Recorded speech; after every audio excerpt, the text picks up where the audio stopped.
Hello guys and welcome to my channel. Today in this video guys I am going to tell you guys how to install Raspberry Pi OS on Raspberry Pi 4. If you have not seen my video guys of unboxing this Raspberry Pi 4, I will put the link of the video above or in the description below for you guys to check it out. Before we move further guys, if you are new to my channel and not yet subscribed to my channel, please hit that subscribe button and click that bell notification icon so that you get the notifications for all my new videos. Let's get started.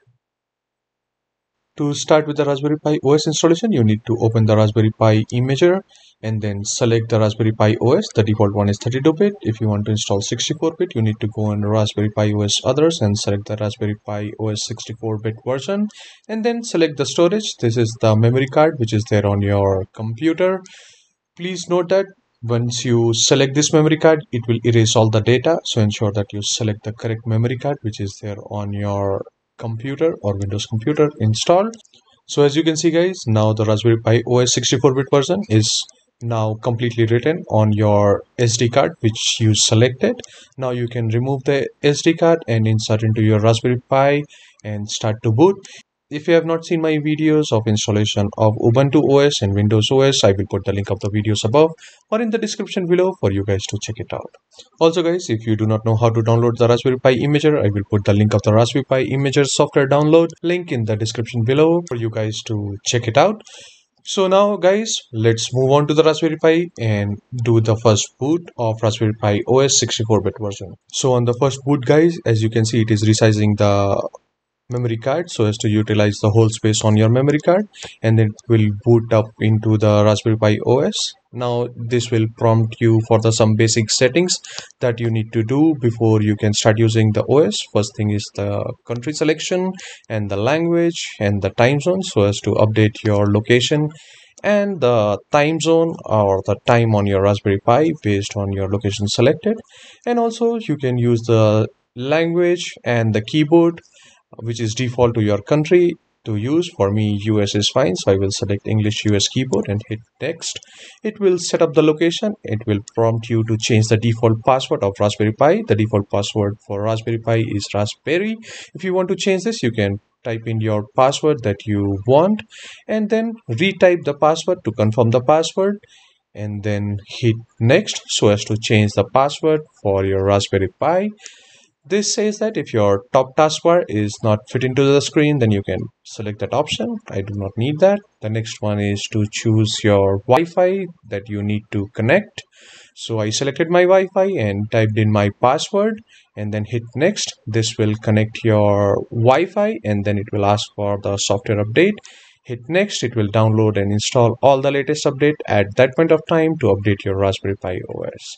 Then you can choose to restart or you can choose to restart later depending upon your need. So guys, now let us start with the remote desktop installation process. So the first thing that you need to do for remote desktop installation, this step is optional guys, to install the graphical interface for the firewall just in case your firewall is blocking the remote connection, so that you have a graphical interface. To do that, you need to open the terminal and type the command sudo apt install gufw. When it will prompt that you want to confirm, just confirm by hitting Y. The next thing that you need to install is the remote desktop client. To do that, you have to type the command sudo apt install XRDP and then hit enter. It will download and install the remote desktop client. So this is the client through which your Raspberry Pi will be communicating to your remote desktop client on your another PC. So next thing that you need to do is to allow your IP address of your Raspberry Pi from your firewall. So the command is in front of you guys. I will put the command in the description below as well guys, so that you have it for the reference. Don't worry, to check your IP address guys, you can always use the command your ifconfig that will give you your IP address of the current Raspberry Pi. So for mine is 192.168.100.101. Your can be different. So next thing that you need to do is to allow the user for the remote desktop connection. So the first user that you need to allow is XRDP and the second user that you need to allow is Pi, which is the default user of your Raspberry Pi. So the command is sudo adduser XRDP ssl-cert. Like I told you guys, All the commands I will put in the description below for you guys to check it out. Then you do the reboot of your Raspberry Pi and again open the Raspberry Pi command prompt. So guys, next thing that I'm going to do is to create another user called AstroShootingStars, as the default user Pi cannot be used for remote desktop connection. So the command for that is sudo adduser, and your username for me is AstroShootingStars. Once you press enter, it will ask you to create the password for this one.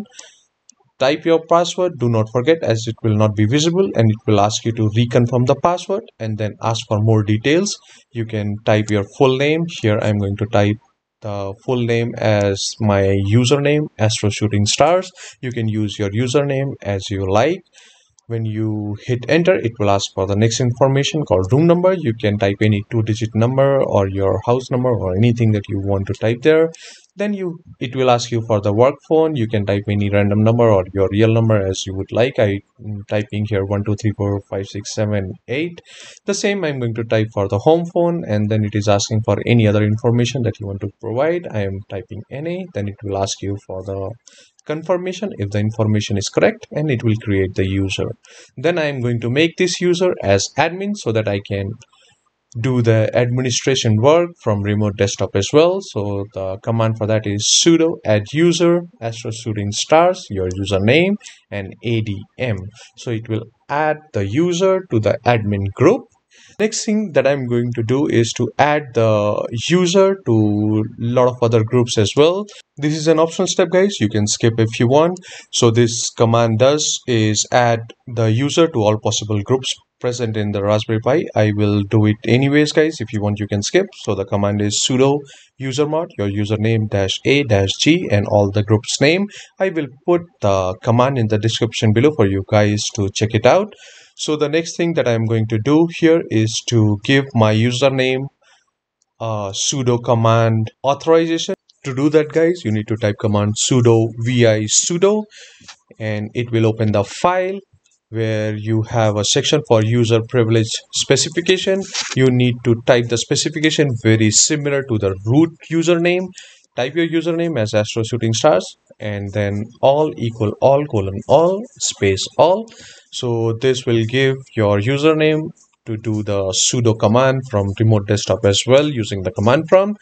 So once you are done with the typing, you can save the file using Ctrl X and press enter. This will save your file and give your username the authorization to do the sudo command from remote desktop.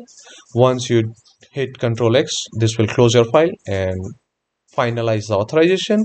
Now you can reboot your Raspberry Pi and start with the remote desktop connection from your Windows PC or any other PC that you want.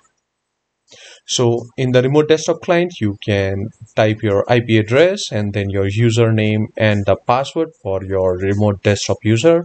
And then as you can see, guys, you are able to successfully log in into your Raspberry Pi using the remote desktop client on your Windows PC.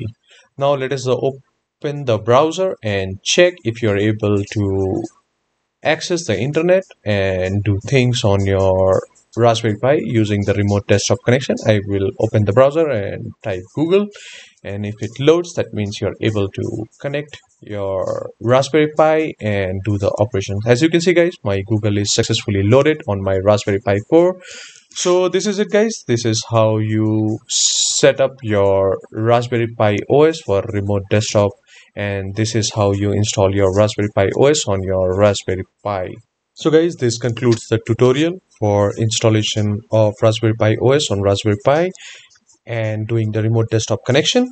I hope you guys like this video. If you guys like this video, do not forget to hit that like button. If you have any questions or comment, please leave them in the comment section below. I will try and answer as soon as possible. If you are new to my channel and not yet subscribed to my channel, please hit that subscribe button and click that bell notification icon so that you get the notifications for all my new videos. Thank you guys. Thanks for watching, and clear skies.